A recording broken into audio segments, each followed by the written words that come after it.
George Washington was born in 1732. He is one of the most important persons in American history. People call him the founding father of the United States because he helped create the country. Washington was known for being honest and fair.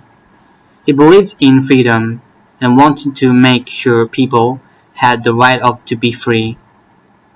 When the American Revolutionary War started, he led the army to fight against the British. Washington and his army worked hard, and after many battles, they won the war. The victory helped America become an independent country.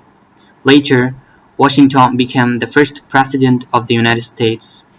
He is remembered for his strong leadership and his dream of a free and fair country. Thank you very much to listen to this audio. I hope this audio is going to help you to improve your listening skill. Best wishes for